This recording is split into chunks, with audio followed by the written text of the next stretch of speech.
Welcome back, Fighting Irish faithful. Notre Dame victorious over Virginia Tech, the Hokies. Exit Sandman stage left. Notre Dame moves in from stage right into a bye week. Thank you everyone for joining me. We're going to recap the game, and we're going to jump right into some of the controversy. We're going to tackle specifically the quarterback controversy. Coan, Buchner, and my reasons why we need both to be successful for the remainder of 2021's Notre Dame football season. So here we go. Sit back, relax, pour yourself a drink. Actually, you know what? Pour yourself another drink because there's a bye week and we don't play this weekend. And let's go, Irish. Three wide receivers right. They're going to go for two. Back to throw. Walks, looks, has the time, lost the ball, the pass is batted down. It's batted down by Carroll. Golson throws, open receiver in the end zone. Touchdown, Notre Dame. Somehow, the Irish did it. Out of the pack, 30, 35.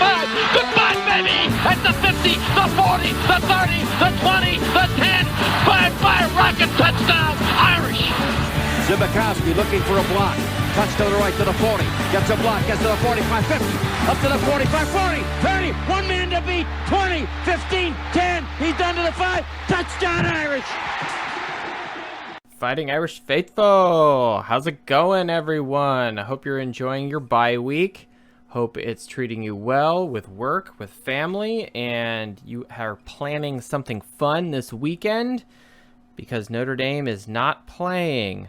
This is the worst weekend ever. Actually, in this house, it's going to be fun because it is the Doc's birthday. So hopefully we win the lottery. If all of a sudden the podcast looks like a lot of cash has been thrown at it, that means we won the lottery. Welcome to the Fighting Irish Faithful Show, everyone. I am your humble host, Joe. We will begin tonight's journey. Episode 9 of Season 2. Here we go. Notre Dame defeats Virginia Tech. But first, before we get into that, you can find me on Twitter at faithful_Irish. The YouTube channel or Spotify or iTunes, just search for Fighting Irish Faithful. I come up. And Gmail, you can always find me on Gmail. You can always just email me at fightingirishfaithful@gmail.com. No one ever does it, but hey, it's there in case it's going to happen. Tonight's song, that song that was introducing, was selected by my Canadian cousin Mike. Mike, thank you for selecting Van Halen and their song Humans Being. Much appreciated. Cousin Mike out of Winnipeg, Canada. So leading into the show here, there's kind of, I got some splaining to do. I actually missed the entire first quarter of the Virginia Tech game. I know I run a podcast and I have one job and I'm missing a quarter of the game. So, but there is a reason for that. So, was at church, was volunteering. We had a barbecue kind of faith fellowship, going on at church. And as a member of the Knights of Columbus, we barbecue and we cooked brats and burgers and whatnot for the faithful here. So after Mass, was handing out, plates and people were going through the line. Good fellowship going on there. And that's because our parish is named after Notre Dame, Our Lady, but it is Our Lady, Queen of the Holy Rosary. So, and this past week, go look at your history books. Our Lady of Victory, Our Lady, Queen of the Holy Rosary, that is in response to the Battle of Lepanto. I won't go too much into the history lesson, but Our Lady, Queen of Victory is a historical connection to the Battle of Lepanto and how Western culture essentially is what it is, was not conquered by the Ottomans, and is roughly Judeo-Christian because of that. So look at your history, Battle of Lepanto. But our parish, Our Lady Queen of the Holy Rosary, like I said, was volunteering and, fellowship. You can't not, contribute and participate. And right about when I started eating is when kickoff happened. And I'm, at a table in our parish hall, trying to get YouTube TV going on my phone, which is kind of against the spirit of what's going on there. But saved by Baby Irish Faithful. He was very worn out and tired from the activities of the night, so we had a excuse not to help with cleanup, and we headed straight home. And YouTube TV was not working well in the car, so I'm getting little bits and pieces. The commercials surprisingly came in very well, but the actual game did not. And by the time I got home, I'm seeing the field goal kicked by Virginia Tech, and we're down 10-0 before I've even cracked my first beer. I text my brother, say, hey, I missed the first quarter. I'm, was volunteering at church, and I said, hey, what'd I miss? And he said, quote, you didn't miss a thing. Punts, penalties, and piss poor play calls. And that pretty much sums it up, because at this point, I have not been looking at Twitter. I have not been looking at my phone, texts from anyone, none of that. Just saw that it was 10-0 when I flipped on YouTube TV on our Fire Stick, and right as I'm pulling up Twitter, I am met by one of the most amazing things. We're going to go straight into the Twitter shout out.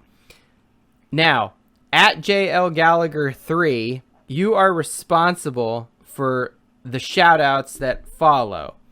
He took his shot of Jameson, shaking his head in utter disgust. But other people responded. At Biff_13 responded with same bro, started drinking whiskey straight out of a bottle.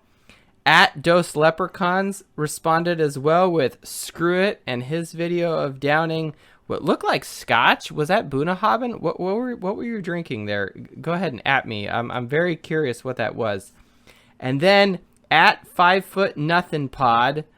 So this is what we're doing now, and responding with some Jameson drinking and more just woohoo, go Irish and other funness. So I don't know if the drinking and the community spirit on Twitter is what brought the Irish out of their first quarter funk, but most likely it was me actually watching the game. No, it wasn't that.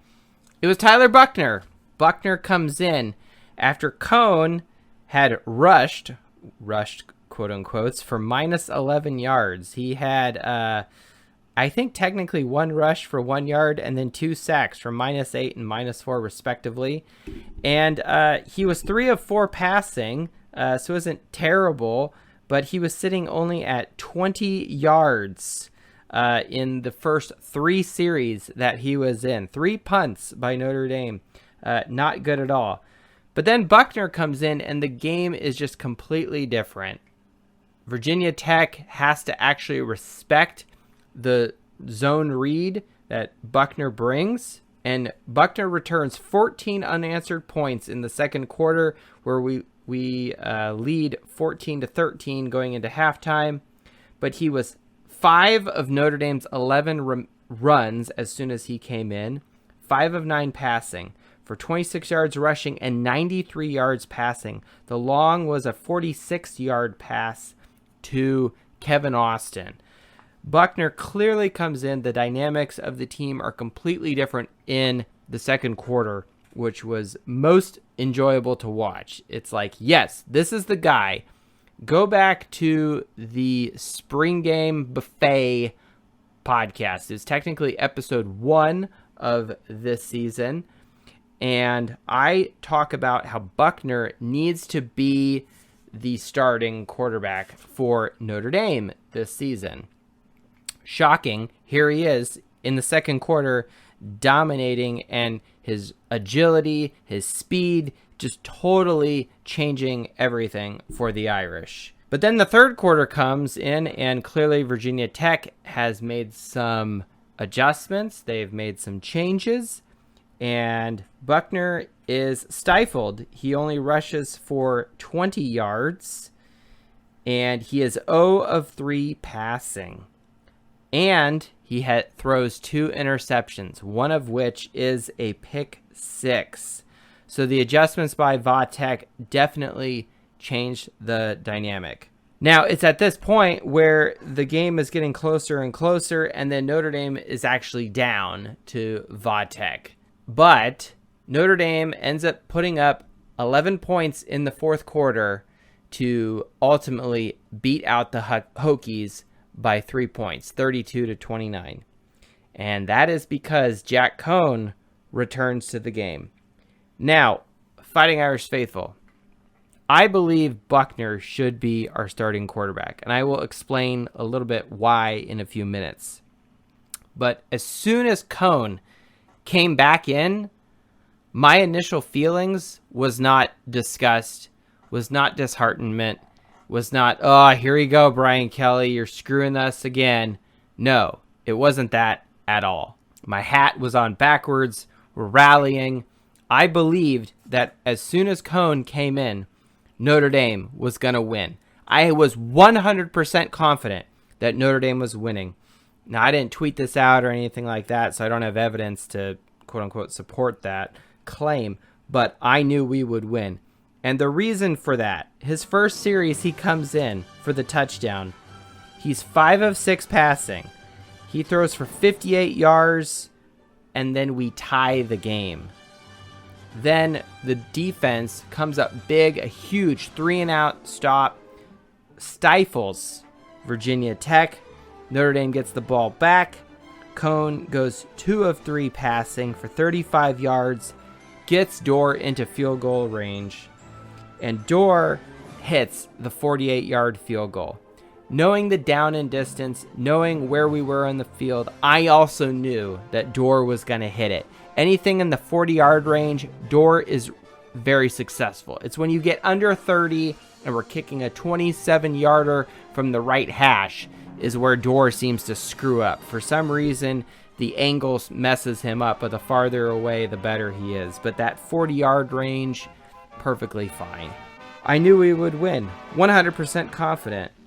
And here we go. Notre Dame ultimately defeats Vatek, exit Sandman, stage right. So why was I confident, Fighting Irish Faithful? Why did I know that as soon as Coan came in?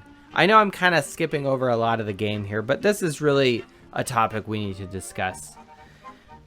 Notre Dame's offensive line, it was better this game. It was significantly better. The rushing was better.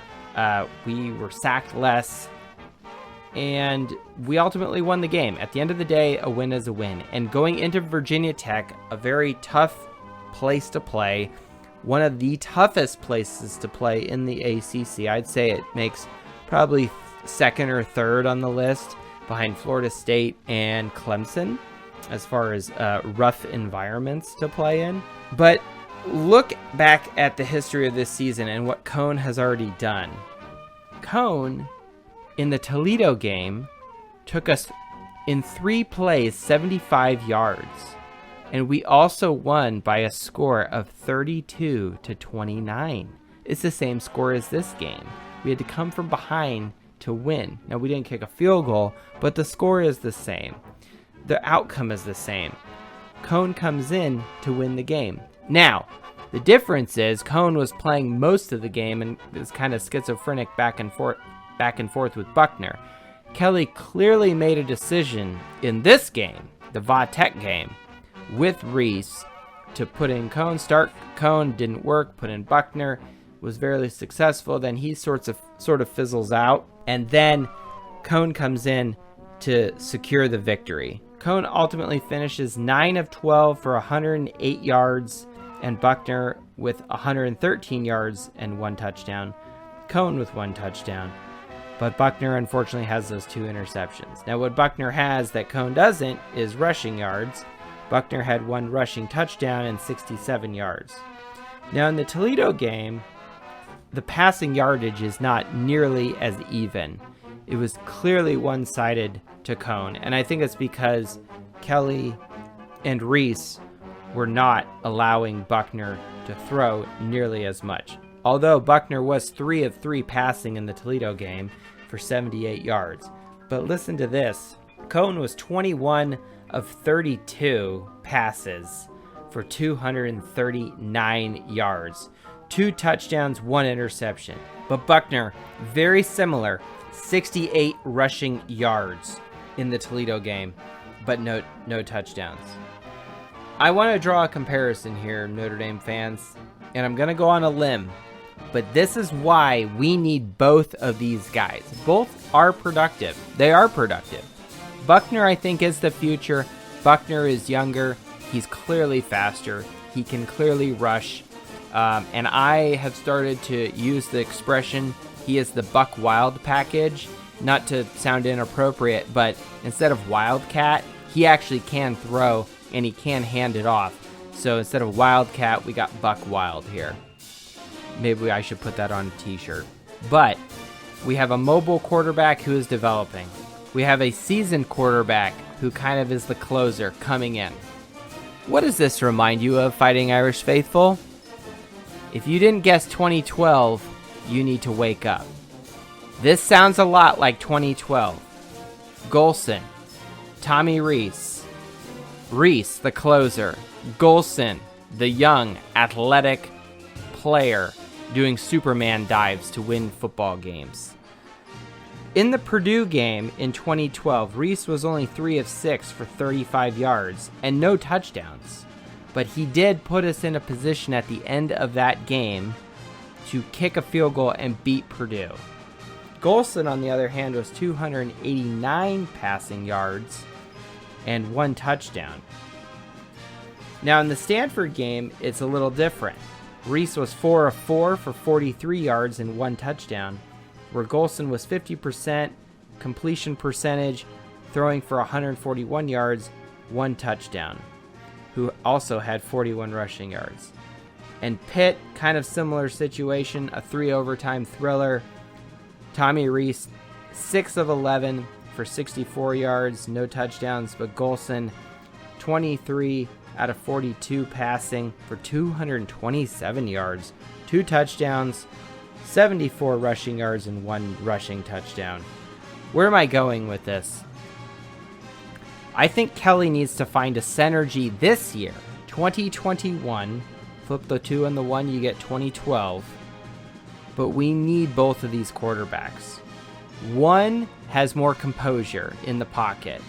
One, when we're running the hurry-up offense, we're running the quick strike, got to move down the field, end of the game kind of situation. Who would you rather have the ball in the hands of? I would rather have the ball in the hands of Jack Coan. His experience, his accuracy, and he's now done it twice, Fighting Irish Faithful. Now, Toledo is Toledo. It's a MAC team. They're nothing exciting. They're nothing sexy. But against future opponents, a USC, a Stanford, North Carolina, we got to go play them. Virginia is putting up points. They're nothing sexy and crazy. But if we're down, if the game is close, and we have to mount another come-from-behind victory, should never have been there in the first place, I do think Coan gives the Notre Dame offense the best situation. This is a situation where you clearly need to pass. Coan is designed for the pass, and he's very binary. He's very one, that's it. He's either a sack or he's going to throw a pass or an incomplete pass. But in these situations, we need Jack Coan. Now, Buchner is developing. Buchner is growing. He has so much more athleticism than Jack Coan, but his skill set is not at all refined. So I believe that if Kelly finds the synergy, him and Rees, with the Buck Wild package and Jack Coan, you will have a good season the rest of the year. Let's face it, Fighting Irish Faithful, we should win out. Every single team remaining on the schedule has less talent and a worse record than Notre Dame. They're also ranked lower than Notre Dame. USC is probably the best as far as talent. Stanford and their staff definitely has Brian Kelly's number. Notre Dame should win out. They should win out. If they don't win out, I will be very disappointed. So that is my reasoning why we need both of these guys. I do think Buchner should be the starter. And when he's feeling rusty and he needs coaching, or he's screwed up and thrown too many interceptions, we need to throw Jack Coan in there. And not that we need to put Coan in there because we have to wait for it to get bad. No, but the electricity that Buchner is bringing to the offense. Go back to that second quarter. Look how great that was, okay? One other thing I want to talk about, Buchner was very successful, and our rushing was really good, okay? The team in the third quarter had 6 rushes, okay? And then another 6 rushes in another series, where Buchner only had about 3 and 3 again. So he's only having about, a third of the rushes. He's handing it off to Kyren Williams. He's handing off to Logan Diggs. It's so great to see Logan Diggs. That guy is a monster. That guy is a beast. 6 carries for 29 yards, averaging almost 5 yards a carry. I really was hoping he would get in the end zone. There was that one series where he got stopped at about the 2 or whatever it was. I was really hoping he was going to get a touchdown. It didn't quite happen, but maybe he'll see more playing time if Chris Tyree is not rested up and healed up. I think he's got a turf toe or something like that, I read. Buchner, with his legs and his passing ability, he just needs more experience, guys. I mean, he's got good receivers to throw to. We have good receivers. Kevin Austin, Avery Davis, so great to see him get a touchdown. Braden Lindsey, Kyren Williams gets a touchdown as well. We have the guys that he can throw to. Oh, by the way, Mike Mayer didn't really see the field at all this game, okay? So our best receiver, our best weapon on offense was unavailable to us. Can you imagine Buchner with Mayer in there as well? Let's not even argue about it. Buchner is the future. Buchner is the guy. He should be the starter. I've said it since the spring game. But we do need Coan as well. When things get tough, when the going gets tough, we have to have an experienced guy. Put Coan in for those times when you need that rock, when you need a closer. You need a Tommy Rees-esh guy, a guy with ice in his veins. I mean, for crying out loud, look at Coan when he's in one of his interviews. He just has this kind of blank look on his face. Not like he's staring off into space, but he's definitely not running his own podcast, okay? Let's put it that way, all right? He probably, listens to smooth jazz and, relaxing stuff like that. I don't see him rocking out to, pick your favorite heavy metal band or something like that. That does not seem like Jack Coan's bag. Maybe he's just an introvert. Who knows? Maybe he's an engineer. Who knows? But I don't. Does Wisconsin have an engineering program? They must. I don't know. It's not like it's Purdue, but he didn't come from Purdue. But anyway, Notre Dame beats Purdue. Yes, we have done that podcast already. But going back over the game stats here, Notre Dame is successful. There are some things they did really well, and the best thing they had going for them in this game, and probably because of Buchner, is their rushing. Hashtag RTDB Cup was as full as it has been this season. Notre Dame, 173 rushing yards, running the ball, as far as play selection is concerned, 62% of the time. Highest it has been all season. I love it. We didn't run as many plays as Vodtech, and our time of possession was lower. And surprisingly, our yards per point was worse than Vodtech. Notre Dame, yards per point for this game of 12.3. Virginia Tech, 11.1. Other things of concern, third down percentage. Notre Dame was only 25% on third down. Not very good at all. It's probably because of our passing with Buchner. He's inexperienced. And we didn't have the safety valve. Notre Dame's safety valve, what is that? It's the tight end. It's Mike Mayer. But Virginia Tech, 47% on third down. That's really good. National champion average, 30.8%. Really, really good. For the season, very similar to what Virginia Tech does. They last week ranked 34th in the country with a third down percentage of 46, and they got 47. So very much on par with how they've behaved all season. But overall yard points for the teams, Notre Dame wins out. More passing yards, more rushing yards. 394 yard points for Notre Dame and 321 for Virginia Tech. However, defense wins championships. Defense is the key. Virginia Tech, 2 turnovers for Notre Dame as well, so that's pretty much a wash. But sacks, Virginia Tech had 2 sacks on Notre Dame.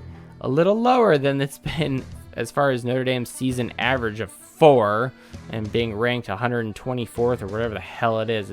Go back to last week. I completely just urinate all over Notre Dame and their offensive line. Go back to that.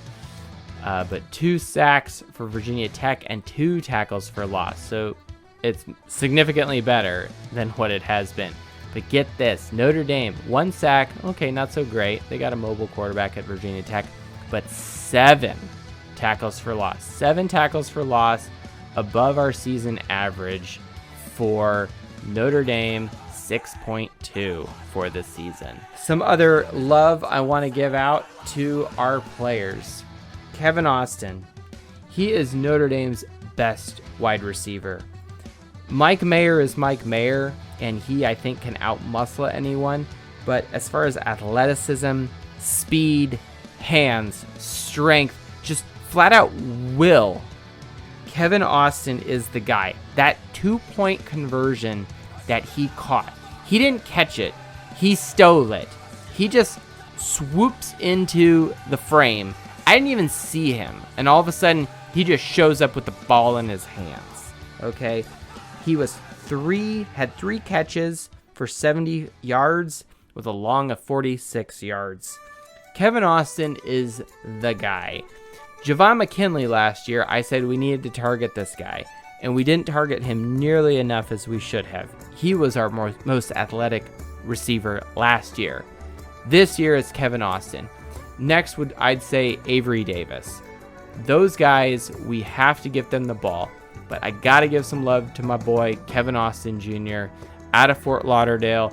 This guy is going to break some hearts here.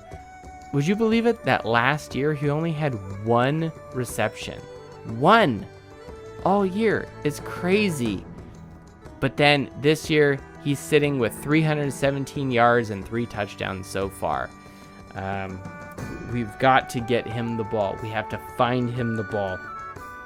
Kevin Austin, Tyler Buchner, you guys have got to get together and practice more.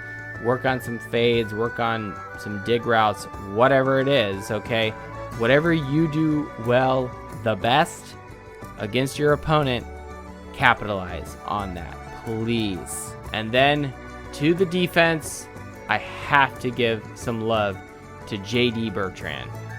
Bertrand is emerging as one of the bright, shining stars. Between him, my boy Kyle Hamilton, the Green Power Ranger, J.D. Bertrand is showing up as one of the great rocks we can rely on with this defense. 10 total tackles, 5 solo tackles, and sharing a tackle for loss with Kurt Heinisch, probably. The toast, though, this week does go to Jack Coan. Jack Coan once again comes in. Notre Dame is down. He throws a touchdown. He gets the team in position to win the game in the 4th quarter, avoid overtime, exit Sandman, silence the Metallica. I can't listen to Metallica anymore, at least that song, Enter Sandman, without thinking of Virginia Tech, unfortunately, which kind of sucks. I like the song, I like Metallica, but Frickin' Virginia Tech, you screwed it up for me, damn it. But Jack Coan, you are the toast for this week, sir. Thank you for all you've done. I don't think you should be the starter. I don't. But we are in a different year. We have a struggling offensive line, and we have to be situationally intelligent. We have an electric guy who I'd love to see be like Johnny Manziel or Tim Tebow or whatever back there. But let's face it, that's a pipe dream. That's not going to happen. So when the going gets tough and Buchner is falling down on the job, Jack Coan, we need you. I think this is a good time for Notre Dame's bye week. We have USC coming up. Next week we'll have some good analysis as far as the USC opponent, about the offensive line, and I wanted to do some other comparisons of how strong the defense is doing and maybe compare them to a past Notre Dame team that had a strong defense as well. Wink, wink, nod, nod. Go ahead and figure out what that one was. But yes, enjoy your bye week, everyone. The worst weekend of the year where you all of a sudden find that you have all sorts of things that you do or do not need to do on a Saturday when Notre Dame is not playing. So enjoy yourselves. Thank you for lending me your ears these past half hour here. Thank you so much. Have a great week, everyone. Schlante. Go Irish and beat bye week.